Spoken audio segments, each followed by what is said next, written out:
Bon, on va passer à l'orateur suivant. Donc, je me permets d'introduire le docteur Pierre Méhus, qui est chirurgien au centre Léon Bérard et qui, à Lyon, et donc va nous parler des sarcomes rétropéritonéaux.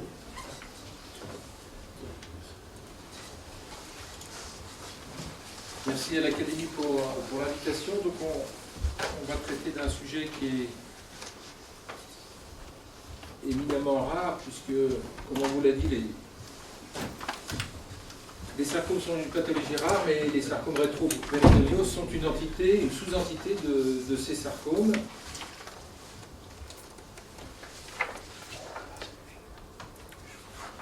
Donc un petit rappel, juste pour vous donner des notions sur l'incidence de cette pathologie. C'est 1 cas pour 100 000 habitants pour cette tumeur, 10 à 15% des sarcomes des tissus mous, un âge de présentation entre 50 et 60 ans, avec d'emblée, comme on l'a vu sur la présentation de Jean-Michel, il y a un nombre important de sous-types, mais deux sous-types qui vont dominer le terrain, si je puis dire. C'est le liposarcome, qui est le sous-type le plus fréquent, et puis on retrouvera aussi des leiomyosarcomes. Une chose est certaine à l'heure d'aujourd'hui, c'est que la chirurgie reste la base du traitement de ces pathologies. Il n'y a pas véritablement de mode de présentation de ces pathologies. C'est souvent une masse polysymptomatique qui explique que les patients traînent un gros ventre, une grosse masse pendant des mois, des années, quelques douleurs abdominales atypiques. C'est souvent une masse qui est palpable ou qui saute aux yeux dès la consultation. Il y a rarement des compressions, et je mettrai un petit bémol à ceci, c'est que la compression est souvent, quand la tumeur est volumineuse, sur la veine cave, on s'en aperçoit avec des œdèmes des membres inférieurs. Dans 70% des cas, ces sarcomes rétropéritonéaux sont dans situation haute rétropéritonéale pure, et dans 30% des cas, ils vont descendre également dans le pelvis.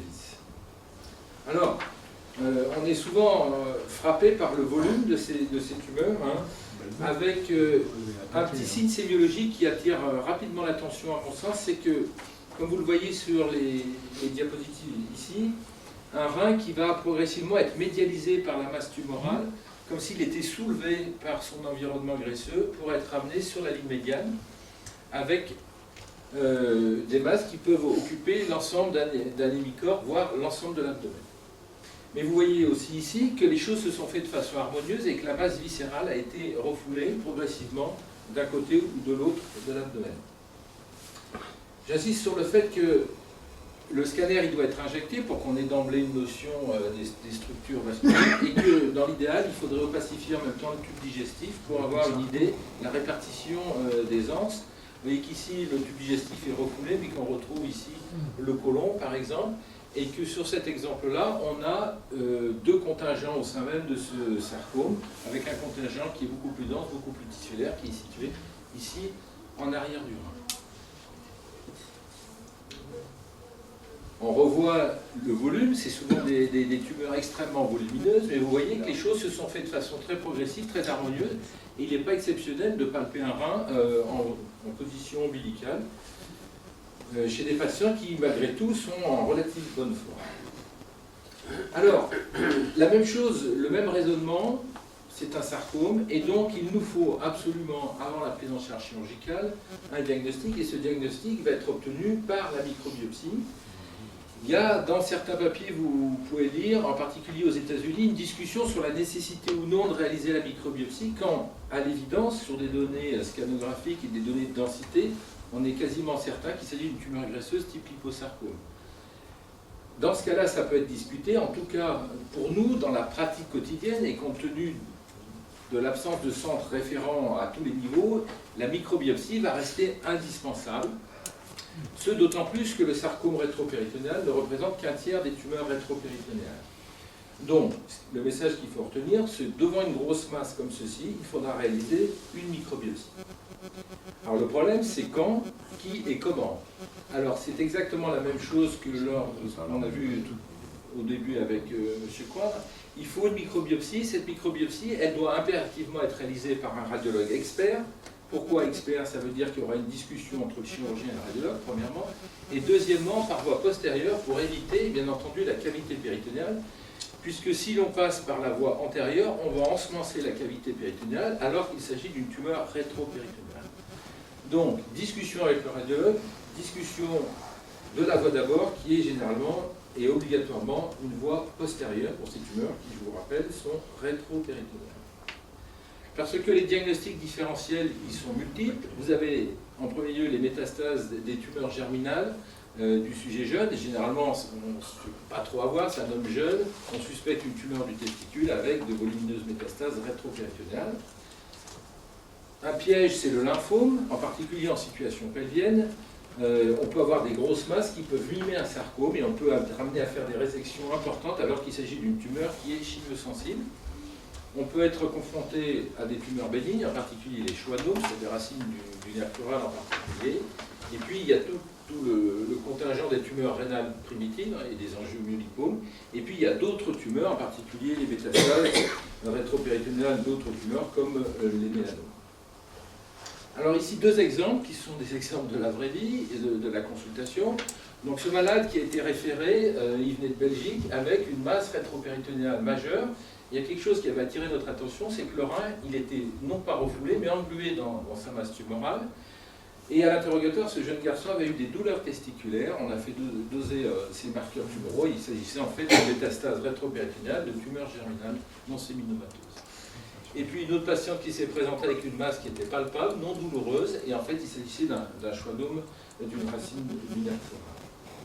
D'où l'importance, la stratégie, ici c'est de la chimiothérapie, ici c'est une chirurgie qui n'est pas urgente, qui peut être réalisée dans de bonnes conditions et qui sera conservatrice, bien entendu.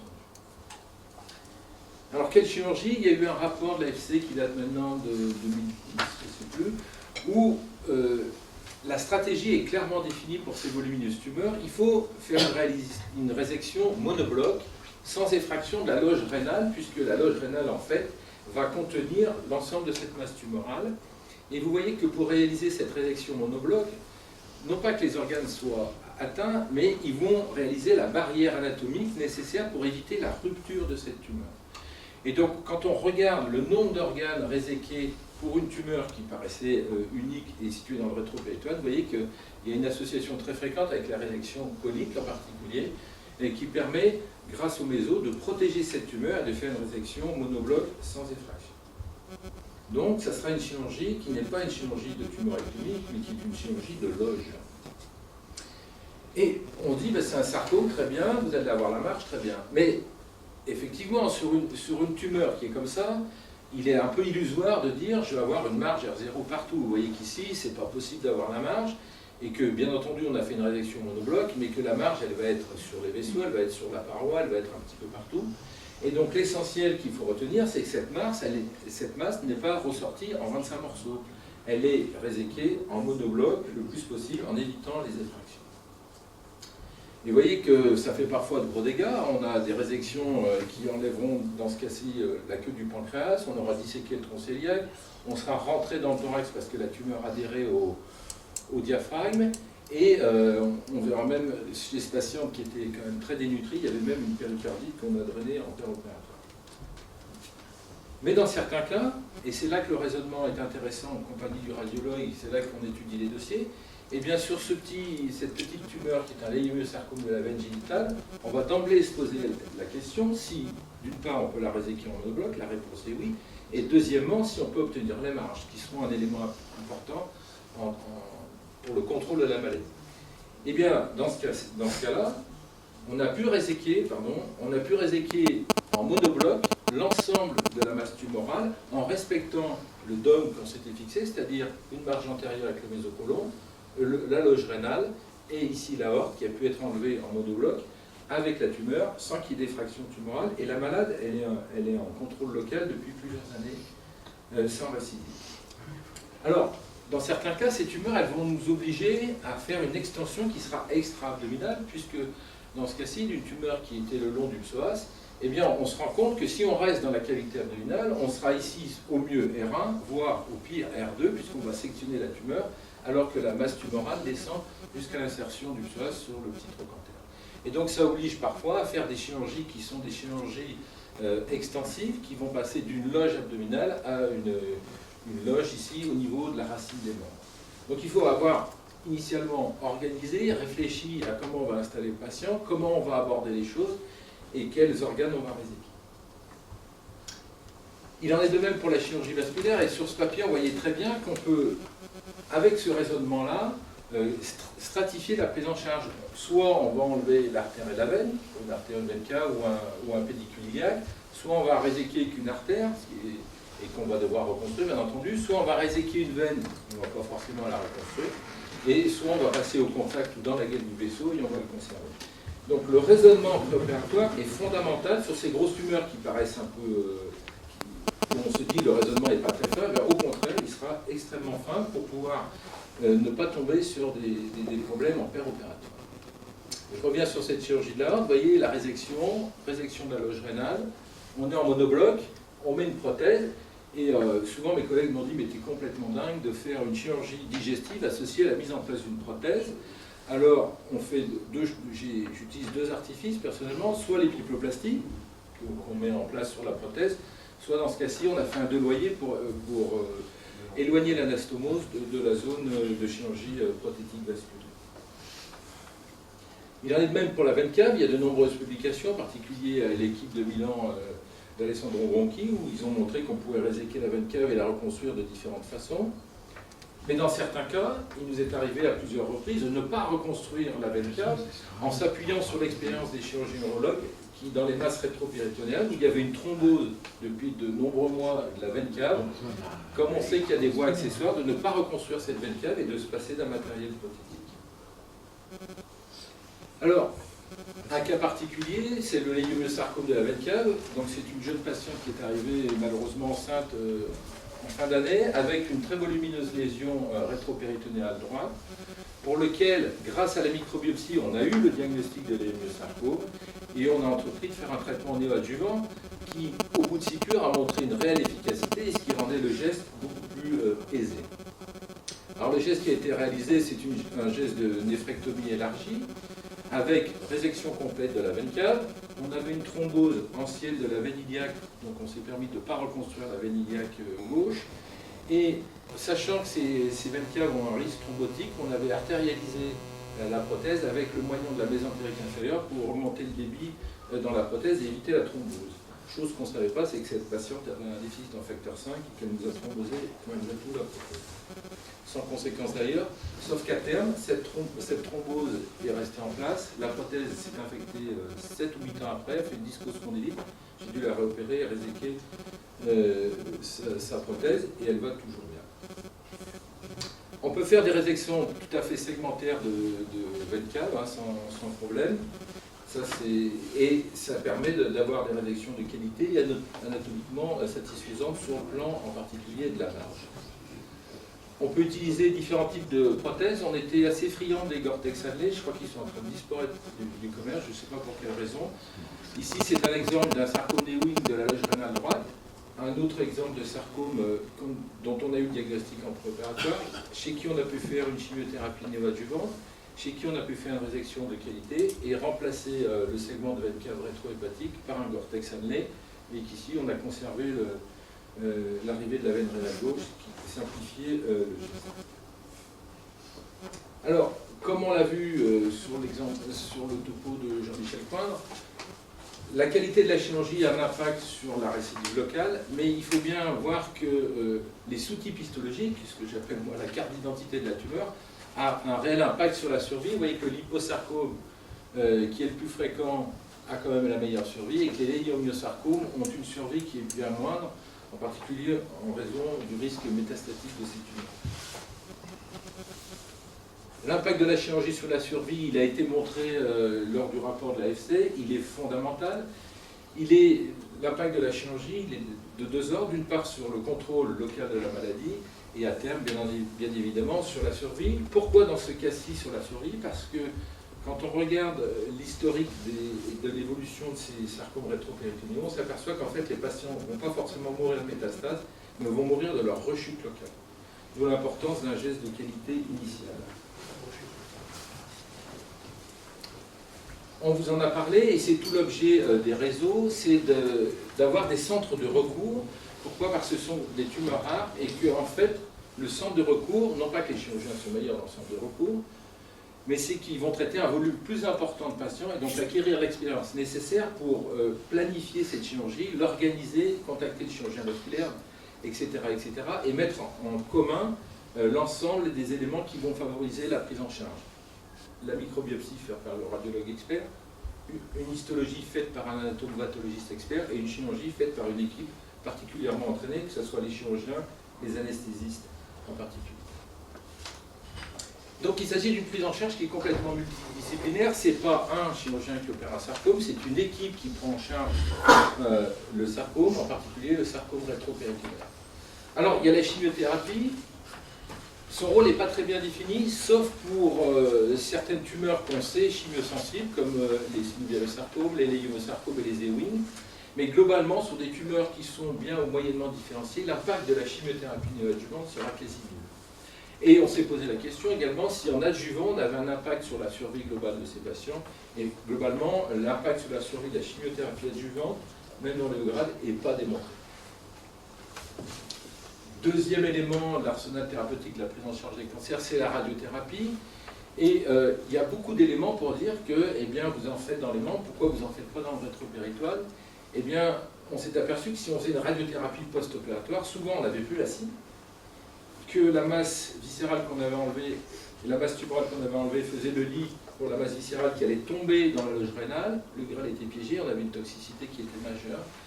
Et donc, la radiothérapie post-opératoire a une toxicité qui est telle qu'on doit souvent l'interrompre avec une efficacité qui n'est pas très bonne. D'où l'idée, partant du raisonnement, d'où l'idée en particulier de Sylvie Bourvallot, a été de dire, eh bien, si il faut associer un traitement à la chirurgie, c'est bien la radiothérapie, mais cette radiothérapie, elle doit être faite en préopératoire.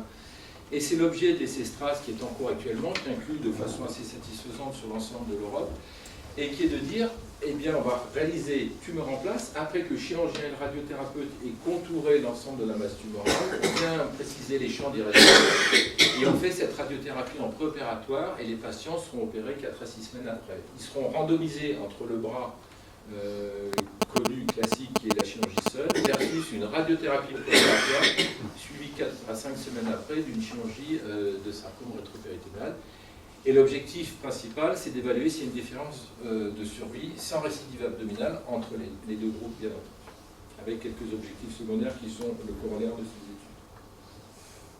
Cet essai, il est, à mon sens, fondamental parce qu'on sent bien que dans certains cas, quand on est contre le pilier du diaphragme, quand on est dans des zones très difficiles, au contact de la veine cave où on reste un long moment, peut-être que ces patients-là vont bénéficier dans le contrôle local de cette radiothérapie.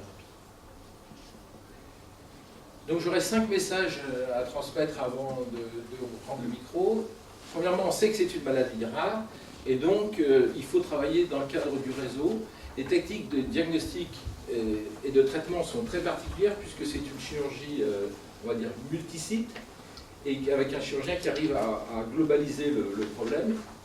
Il y a une chose qui est fondamentale, c'est qu'on ne devrait voir aucun malade opéré arriver avec son dossier en RCP. Mais bien évidemment, il faut que la RCP précède la prise en charge chirurgicale. Et ce n'est pas une RCP de cancérologie banale, je dirais, c'est une RCP de recours avec des centres qui ont l'habitude de prendre en charge ces tumeurs. Ce n'est pas un cancérologue qui envoie 3-4 par an, associé à un chirurgien qui envoie une, qui va pouvoir faire une RCP. Le quorum n'est pas tout, il faut aussi la qualité des gens qui le composent. C'est donc une chirurgie de centre référent, et il y a une possibilité de traitement néoadjuvant, dans certains cas de chimiothérapie, et je l'espère dans quelques années, presque quasiment tout le temps, de radiothérapie préopératoire. Je vous remercie.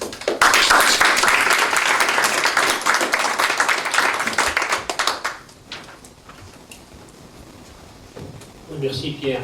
Juste une petite remarque. Moi, la veine rénale gauche, moi je la parce que c'est drainé sur la veine gauche. On peut tout à fait la lier. Alors, je l'ai fait plusieurs fois de ne pas la réimplanter, puis j'ai une ou deux patients qui sont passés à la dialyse parce qu'il y avait probablement un choc hémorragique pendant ce temps. Voilà. Donc quand je peux, je la garde, mais effectivement, le message qu'on peut faire passer, c'est que la veine rénale gauche, on peut la déconnecter sans aucun problème. La deuxième chose aussi, c'est donc la prothèse. L'artérialisation de la prothèse est tout à fait contestée. C'est pas du tout efficace, entre guillemets. Moi, j'avais fait la littérature à l'époque quand je faisais, et puis en réalité, ça sert à rien. Sur l'outil, il n'y a pas plus de thrombose, pas moins de thrombose, ça n'a pas d'efficacité. Et puis la troisième chose aussi, c'est que la prothèse cave, c'est pas obligatoire. C'est-à-dire que si on garde la veine rénale droite, enfin si on coupe en dessous, c'est pas du tout obligatoire de reconstruire parce qu'il y a un réseau qui se développe et il n'y a jamais de veine des membres inférieurs à ce moment-là. Il existe, il est très transitoire. Et voilà, c'est ça. Et de plus, si tu veux, il y a, tu me disais que tu n'avais plus de prothèse en Japon. On a toujours, mais autrement, ce que tu peux utiliser, c'est pas mal, je l'ai fait récemment, c'est du péricarde équin, on transforme avec des coups d'endogénia en tube. Et il semble-t-il que les chirurgiens vasculaires sont assez contents, notamment les cardiaques, ils remplacent les veines caves inférieures par ce type de procédé. C'est vrai que dans la majorité des cas, étant donné que la tumeur souvent a poussé sur des années, globalement, il y a toujours des collatéralités telles que le plus souvent, on n'est pas obligé de la remplacer avec un. Moi, le plus souvent, je la coupe, je la remplace pas. Je voulais faire une remarque sur l'importance de la chirurgie dans les centres experts.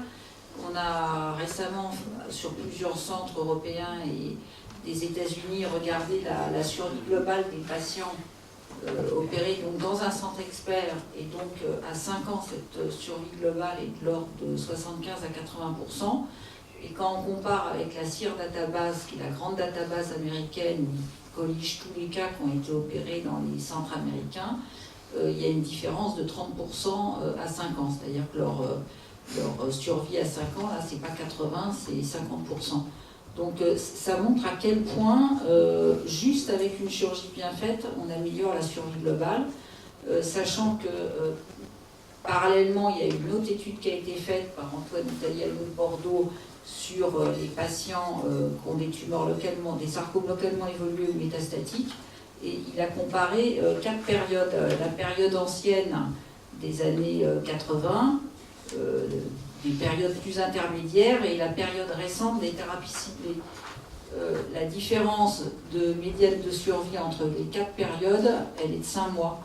Donc ce que ça veut dire, c'est qu'avec les thérapies ciblées, bon, bah, c'est sûr que ça permet d'améliorer la survie des patients, mais finalement le gain est quand même modeste, alors qu'avec une chirurgie bien faite, on a un gain qui est absolument majeur.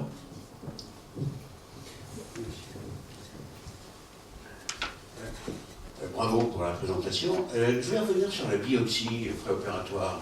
Parce que vous avez dit, et je trouve ça tout à fait logique, c'est une tumeur rétropéritonéale, autant partir en rétropéritonéale. Et ça, c'est tout à fait vrai, même si la tumeur qui était liée à la veine cave, on aurait préféré peut-être la faire avant antérieure. Mais vous avez dit quelque chose qui m'a beaucoup impressionné, et je voulais avoir votre avis là-dessus. Vous avez dit, mais il ne faut pas la faire en transpéritonéale parce qu'on risquerait d'ensemencer le péritoine.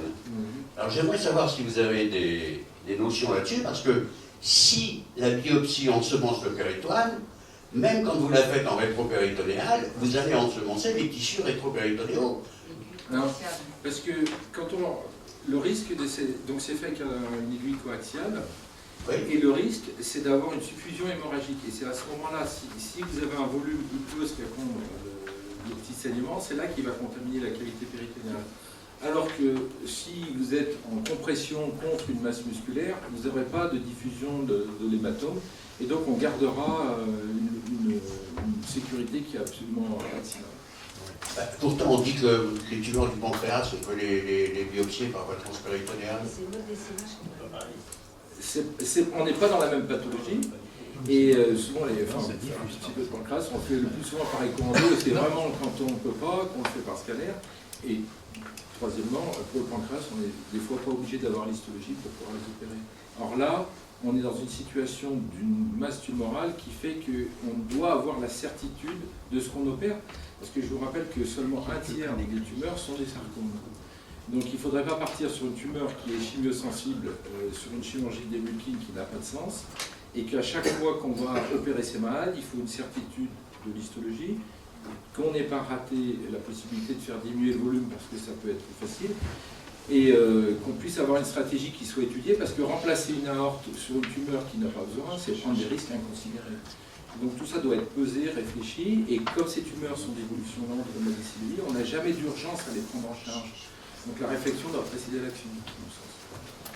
Dis-moi Pierre, moi j'ai été confronté, quand je suis de malade, à un dossier qui m'avait un petit peu agacé initialement. Ce sont des patients qui avaient un sarcome du testis, c'est assez rare, hein, mais...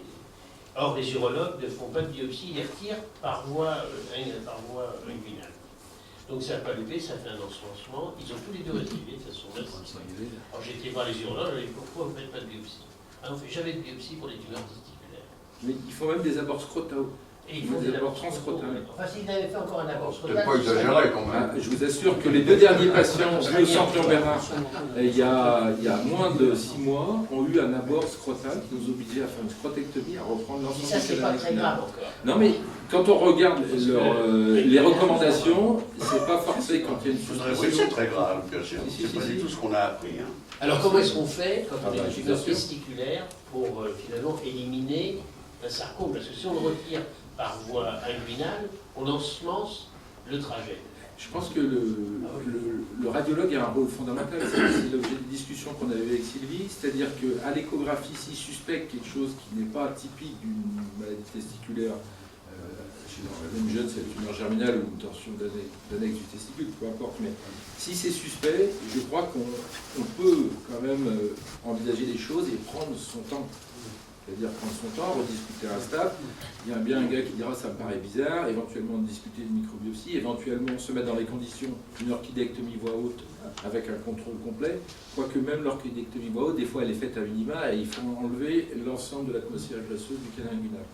Donc je crois que l'étape radiologique avec une lecture vraiment intelligente de ce qu'on nous donne nous permet de dire on va l'opérer correctement, on va faire une microbiopsie, on va essayer de réfléchir. Et d'ailleurs, ces tumeurs, souvent quand on y repense et qu'on fait après, a posteriori, un scanner, on s'aperçoit que parfois il y a un contingent rétropéritonéal qui a été laissé en place. C'est-à-dire qu'on a une espèce de cheminée qui a été enlevée au niveau inguinal et qu'en fait la majorité de la tumeur, elle est rétropéritonéale. Oui, il faut dire que les sarcomes testiculaires, c'est rare. Oui, Les cancers du testicule sont relativement fréquents. Et le seul vrai problème dans le cancer du testicule, c'est d'avoir l'anatomopathologie. Et pour avoir l'anatomopathologie, il faut faire, bien sûr, une orchidectomie. Bon, alors, maintenant, peut-être qu'il faut réfléchir à nouveau sur le fait que, dans peut-être 1% des cas, même pas, des tumeurs rétropéritonéales, elles peuvent être d'origine sarcomateuse. Et donc, peut-être faut-il faire des biopsies préalables. Il y a le contexte. L'homme jeune de 20 ans avec un gros testicule, on va immédiatement penser à la tumeur germinale, ou s'il a un tout petit peu plus vieux, au séminome. Mais l'homme de 70 ans qui vient avec un gros testicule, il faut quand même réfléchir à l'origine du gros testicule, me semble-t-il. C'est un sujet passionnant, on y passerait beaucoup de temps. Donc on va... Merci Pierre.